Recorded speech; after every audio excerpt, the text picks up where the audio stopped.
Joining me now on this episode of Locally Sourced CP is a man who everyone in El Paso should know, Mr. Joe Dorgan. Sir, thank you for joining me today. Hey, good to be here. I appreciate it. I'm really excited, man. I'll be honest. For every I hear your name, I automatically think Club 101, and I'm sure a lot of other people do too. You're a club owner, DJ, promoter, entrepreneur, things like that.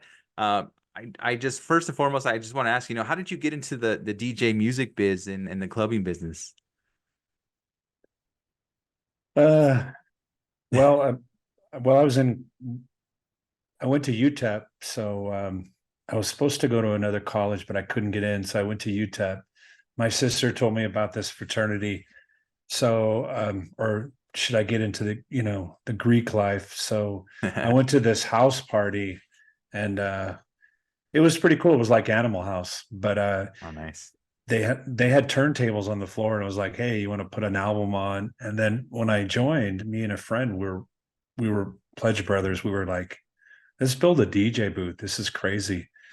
And these parties were pretty crazy. So but it was a lot of fun. And they were like keg parties, but we had people dancing. And then I suggested to this fraternity that let's move the party somewhere else because there was the destruction of the house and stuff. And they were like, no, we like these parties. So for me, I was making the flyers. I was flyering UTEP, NMSU, community college. And I was just like, well, I'm going to take this somewhere else. And so let's see, where did I go first? I rented a hall on the east side, Mhm. and it was pretty successful. And then let's see, where did I go next? Oh, there was this like wedding hall. It was called the Lost Iguana on the east side. Mhm. And so we started doing Friday nights. And I was just, that was when a new wave was coming out. And, I had friends sending me tapes from K Rock. And, I just was really fascinated by the music that wasn't being played here. Mhm. And that was, gosh, should I say a year that dates me?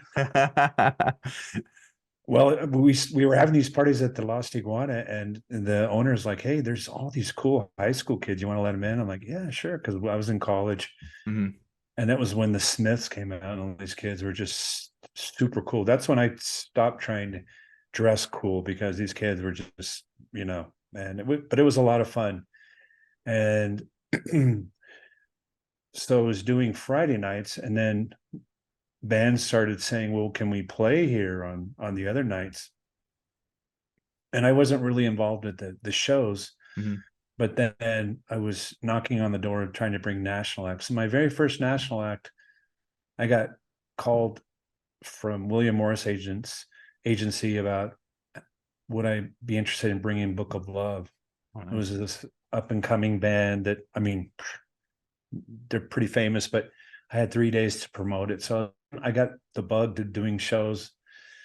And then I started doing shows at the Mesa Inn. I started DJing there, but I would DJ at other places, and every time the place was successful, the club owner would change the deal with me. So I left, and I Mhm. knew I had to find my own place.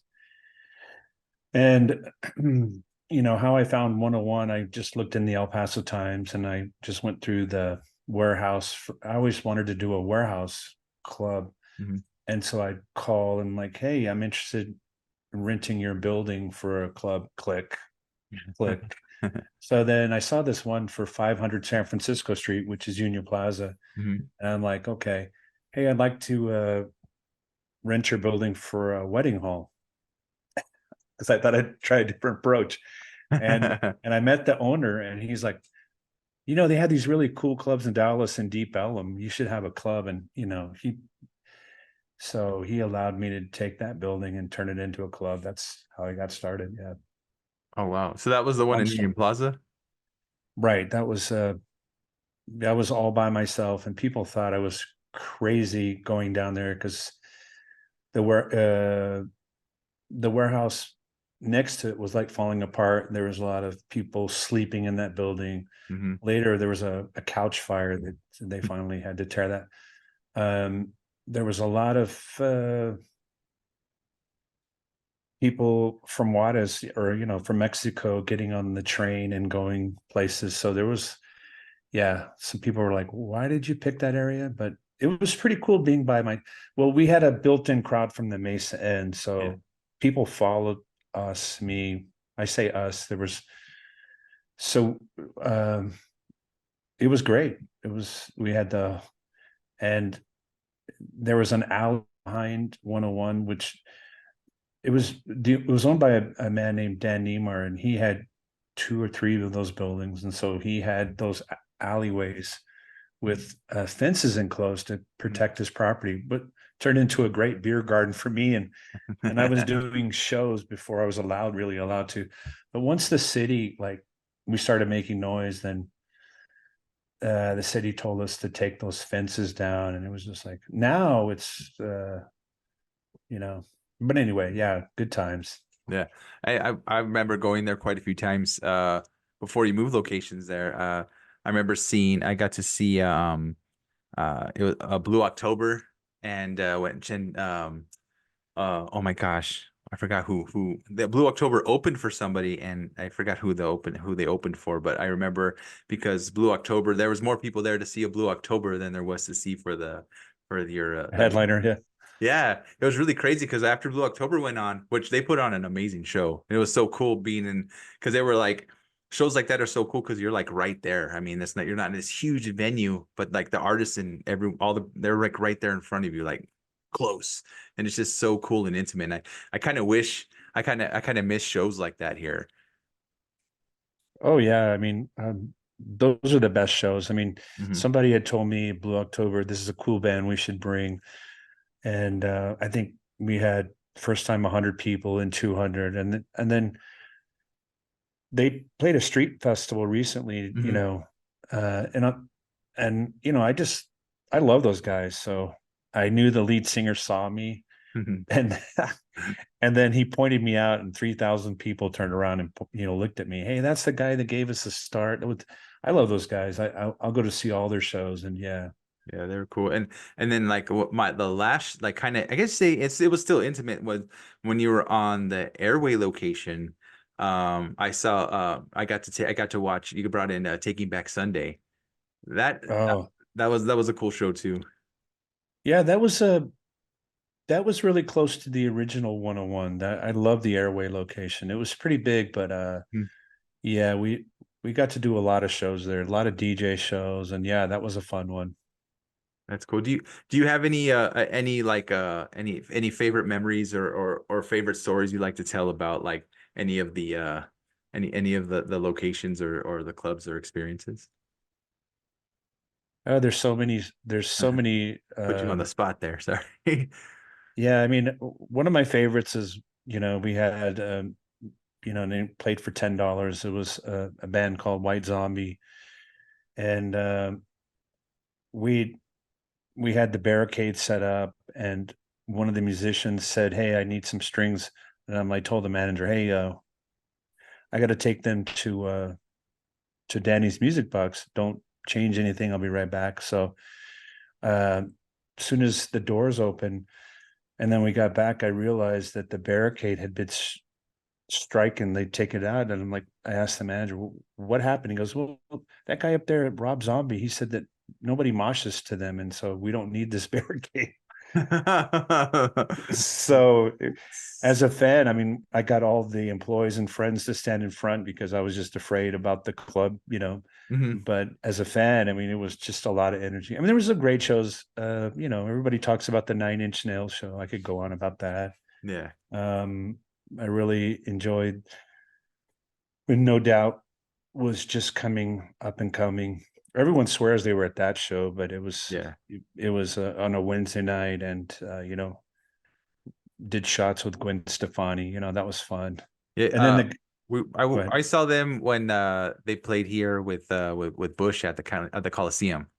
Yeah, Yeah, that then like that was when I saw him. I didn't that's the first time I had saw him.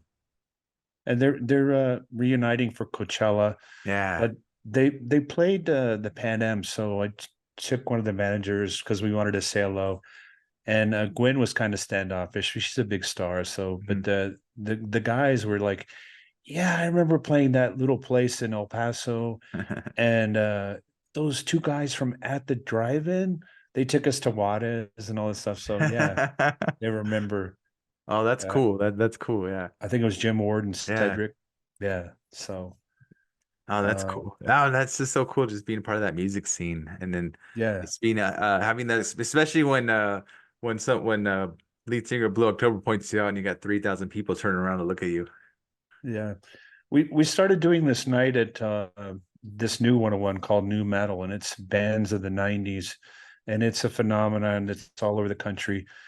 And so I was downloading music that reminded me, and I was just like, so Korn is one of the big groups, Mhm. and I don't know if a lot of people remember this, but we had an alley show where it was 311 and Korn opened up for them, and they had just came out as a band, and Korn killed it. And the lead singer, because we the club was more of the dressing room, so Mhm. the lead singer Jonathan, how did I do? And I'm like, oh my god, you killed it.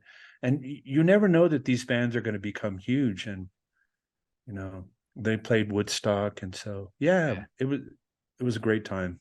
It's cool. Like I'm learning. I never knew that they came through before they were big. That's really cool. And like just to know like some of these like big huge bands actually came and played here in El Paso before they made it big, and just it's cool. And especially some of them still talk about you and El Paso, and like people like Jim Ward and things like that, and just them remembering things. That's just kind of cool that people are like that and they still remember the cool stuff. Yeah, I mean, I run into Jim at some of the shows here, and he's a musician, he's very Mhm. famous, but he's still a fan of music. So Yeah. yeah, I've had the pleasure of meeting him a few times. I worked for one of the school districts here, but one of the ones he went to, and he went to like a couple of the ribbon cutting, especially for El Paso High. And I've been able to speak with him. We've had him talk to some of the music kids in the fine arts program, and he's a really cool guy. He really is. yeah, he's a great guy, great ambassador to El Paso. Yeah. As you are too. I mean, you've done so much for the city. I mean, like I said in the beginning, people know who you are. Like honestly, like they know what you're a part of, what you've done, and just like you're for sure you're El Paso famous. Everyone knows who you are. Well, thanks. It was a lot of fun. I mean, yeah, it was a lot of fun. Hmm. It still is fun. Yeah. I still am a fan of music, and I'm like you. I like to go to new music shows. I don't really go to festivals anymore. I mean, it's just a lot of walking and but I like to discover bands, and so I have a couple friends, and well, I love going to Tricky Falls, and I had a couple shows there, and I go to Lowbrow, and then other little smaller venues that are having shows Yeah. because you never know, Wow, because Yeah. I went and saw this band called Roosevelt, and it was just this kid he's 35, but man, he killed it. He was from Germany, so a friend told me about it. So yeah, I love seeing smaller shows. Yeah, that's cool. Yeah, there's so much more intimate and honestly entertaining because like I'd said, shows like that, I mean, they're right there in front of you, and there's usually not like a huge like if there's a huge crowd, you're still pretty close, and it's a totally different experience than experiencing it in like a huge venue like Don Haskins or at NMSU. It's just something way different. And like if for me, my experience with the smaller venues, I like it. I love it way better. Oh, I agree. There's this band that's really blowing up. They're called Twin Tribes, like Dark Wave. They're really cool, and I've seen them like 3 or 4 times. I think the last time I saw them was at Reagan. But they come out to the merch table, they talk to you, they're Oh, that's loading and cool. unloading, you know, and now I think they're playing Coachella or they're playing a lot of festivals. But yeah, you get to meet the bands. Yeah. When they become huge, they forget it. Hmm. They're not coming out. Yeah. Yeah, yeah, no kidding, right? Like recently the band from El Paso, Cigarettes After Sex. I'm like, I really didn't get to I think I saw them once in El Paso, but man, they filled up Don Haskins Center and they were talking about where they recorded. And, Mhm. God, they're huge all over the world. So yeah, catch those small shows. Yeah, for sure. That would be good. Good piece of advice. I mean, I can attest to it too because it's such a different experience and so awesome. So, what are you up to now? I know that are you still DJing? You still just hanging out, watching shows? What are you up to? What are you up to these days? Yeah, I love going to shows. I have some friends that are like, hey, let's go see this show. We have so we took over the Mesa Inn ballroom and we call it 101. So people are confused. I'm like, well, it's not, to me, it's not Club 101. Hmm. It's 101. It's a smaller version. And we we have a manager. We have some outside promoters because man, we, the other day we had these kid promoters and it was a Tuesday and it was raining, it was a while back. There was like 300 kids there, and I'm like, I didn't even know who this band, but the music and the energy. So yeah, we have shows there. I still DJ. Saturday nights I do the retro night, which I've done forever since the original 101. Hmm. So I video mix and you know, and I get a kick out of seeing people that used to go to 101 or they bring their kids, their daughter, their son, which is cool because yeah. And I'm working on a few things. I'm not in a hurry to do live music because it was a real grind for a while. Because once you start calling agencies, they want you to do shows maybe you don't want to do, and they Hmm. want you to bring every show down. I mean, I hated to pass on shows and stuff, but and we have some good venues. I mean, that are doing shows. I mean, the Rock House on the east side, they're doing a lot of the rock and metal Yeah, shows. So yeah, lot of cool music happening in El Paso still. I think so. I mean, I still don't understand. I mean, we had the Foo Fighters that sold out really quick. Hmm. I still feel like there's still some agencies that, or maybe some promoters who just don't believe in this market still. But Yeah, I let's see who came here. Interpol yeah, have come and sold out, and then they've played in Juarez. So it's an international market. I mean, I think the metal shows always got it. yeah. That you can have kids from Mexico and people from El Paso. So Yeah, like I'll cry. I cry about it all the time on Facebook most times, especially when I see a post. But when Blink 182 was supposed to play here, that and unfortunately they canceled because of the tragedy at Walmart shooting. I was still hoping that they'd come back, but they hadn't come back yet. And I know they rescheduled and they have the almost they had Tom DeLonge back on in the group and they started a whole nother tour, but they haven't come back yet. I think that's probably the only thing I've been disappointed in because I had adult money, so I had good seats for the show, and me and my wife and my sister-in-law. But I mean, I just hope they come back still. But I mean, that if I didn't have to gripe about anything, that'd probably be the one I'd gripe about right now. no, I agree. I see shows that I see is going to Albuquerque that we could Oh have. yeah. Um, there was a Depeche Mode cancellation, but kind of understand that one because they got to do a second date at a soccer stadium in Mexico City, which is what 100,000, so that Mhm. they can make a lot more money. Oh yeah. Right. But yeah, we've had some really good shows, and I think we should. I think if maybe if we had a venue where it was a Live Nation venue, then they would be if they had their own shed, Mhm. like then they would be pushing through shows through El Paso. I think you're right. Do you think if they did that entertainment venue that they passed and should have built a while back, you think that would have made a difference? Bringing other names, not I mean not just like like other names through El Paso, so they wouldn't just have to use like Don Haskins or Special Event Center in Las Cruces. Well, no, I didn't. I wasn't in for tearing down Duranguito because Yeah. it's historic, but and also because we already have venues that size or bigger. Hmm. I mean, we really need something like American Airlines, like Dallas. We need something in the 15, 18,000. range where we could get shows like Queen and things like that. Oh yeah. Don Haskins is what 12.5, but I thought I heard something where it was supposed to be 15, but they shortened it to 25. No, we need a bigger venue, and now they're talking about putting a venue behind the Union train station, which makes no sense to me. They're just Yeah. to me, it's like they're trying to spend the money, and I'm not trying to be a hater.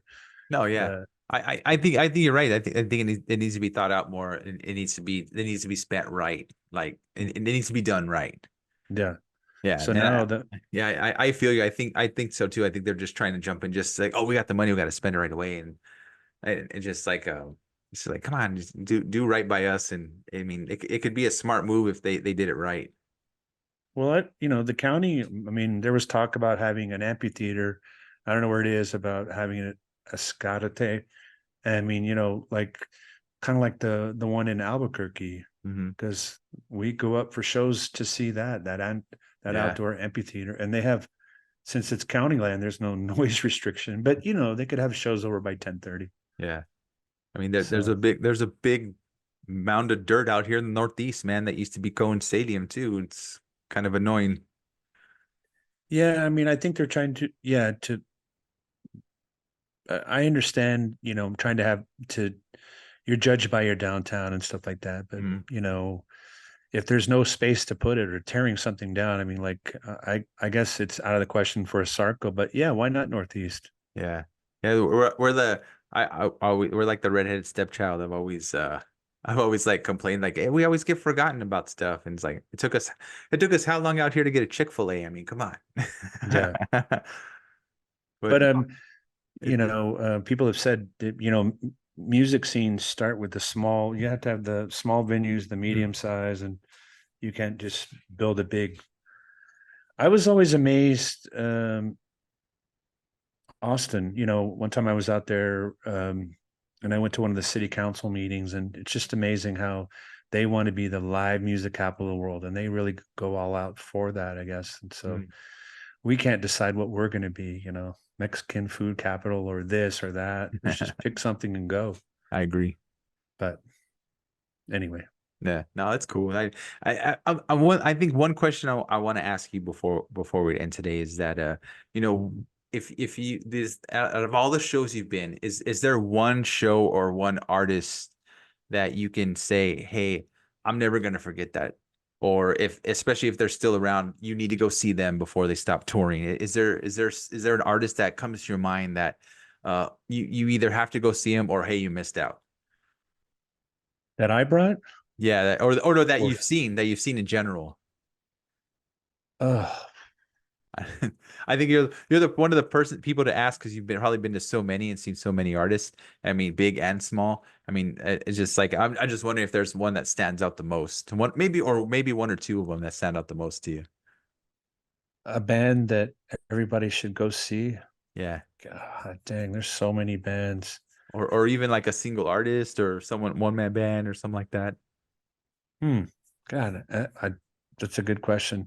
But when you were talking about that Blink show, I was just remembering Eddie Vedder played the Plaza Theater. Then he said, "I got to bring the band to El Paso." He never did, Mhm. and I've seen him a couple times. God, they're phenomenal.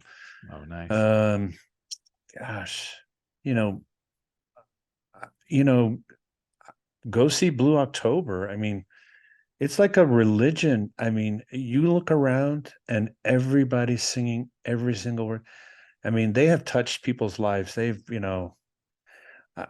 was going through a bad relationship during Hate Me, and that song really touched me and got me through. So, you know, and Yeah. now he's in love again.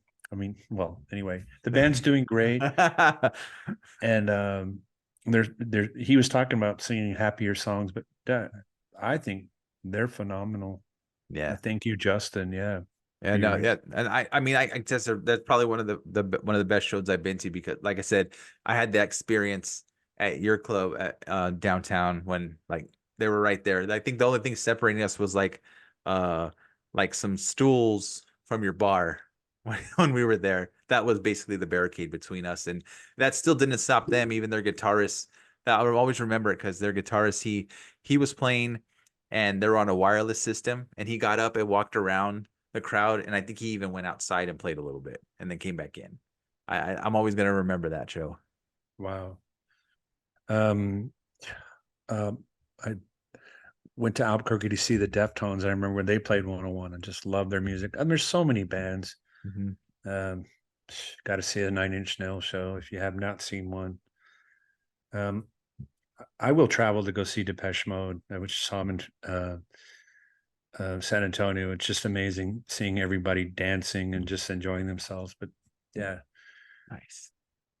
I'm glad the Foo Fighters came to El Paso. I wasn't a fan. I mean, I liked their music, but seeing them live was pretty cool. Nice. Yeah, I missed out, unfortunately. We were actually out of town, so I was like, because they're one of our they're on my wife's like bucket list to see. So I think next time we get a chance, we're not gonna miss it. I think they'll come back. Yeah. Yeah. I appreciate everything, sir. And then if they can follow people who want to follow you, see where you're at, like especially on at 101 over there on Mesa. Can people follow you on Instagram? Where are you at on social media? Well, I have a Facebook and I have an Instagram, and my name just Joe Dorgan. I don't have a DJ name. I did a while back, but well, not really. But well, I was a huge fan of David Bowie, so our traveling club before 101 was called Major Tom's. But Nice. yeah, you can find me on Facebook, Instagram. Cool. I don't know what Twitter is now. I think X. it's X. Yeah. Yeah. Yeah. I think it's X though. But yeah, I'll make sure I'll put all the information description below so people can follow you, make sure they know where you're at. Maybe even, ask you, who the next what bands are coming through, what cool shows to watch. And that make sure, get in touch with the music scene peeps. Like I said, if you haven't seen even if it's a band you never heard of, you can see them in a small venue. Check them out. I mean, it's always a cool. It's always cool to see a band in an intimate setting, like a smaller venue. It's so cool. But Joe, I really appreciate you joining me today. And is there anything else you'd like to say or add before we end today? Oh, what would I like to say? Yeah. Yeah, let's go see more music shows, and you can message me and tell me. I mean, everybody thinks that like so many people have helped me discover bands, so Yeah, like I'm really grateful. So yeah, message me about a show you think I should go see. there you You'll go. probably you'll see that kid in the back. What's he doing here? I'm the biggest kid, man. Oh, it's so cool. I'll say out of the mosh pit. Well, I haven't really seen a mosh pit in a club. Most people are pretty. I don't know. Yeah, yeah, it's pretty chill most of the time. I'm with you. I don't think I've seen one. But I mean, I haven't been to many lately. yeah. Well, we're gonna have to invite you out. Yeah, let me know. I am more than happy to go check out shows, and my daughter's older, so she can watch my son, so me and my wife can check it out.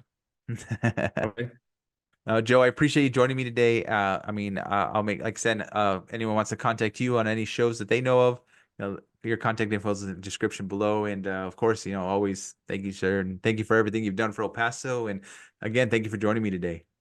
All right. Thanks for having me. All right, thanks, Joe. Have a good one.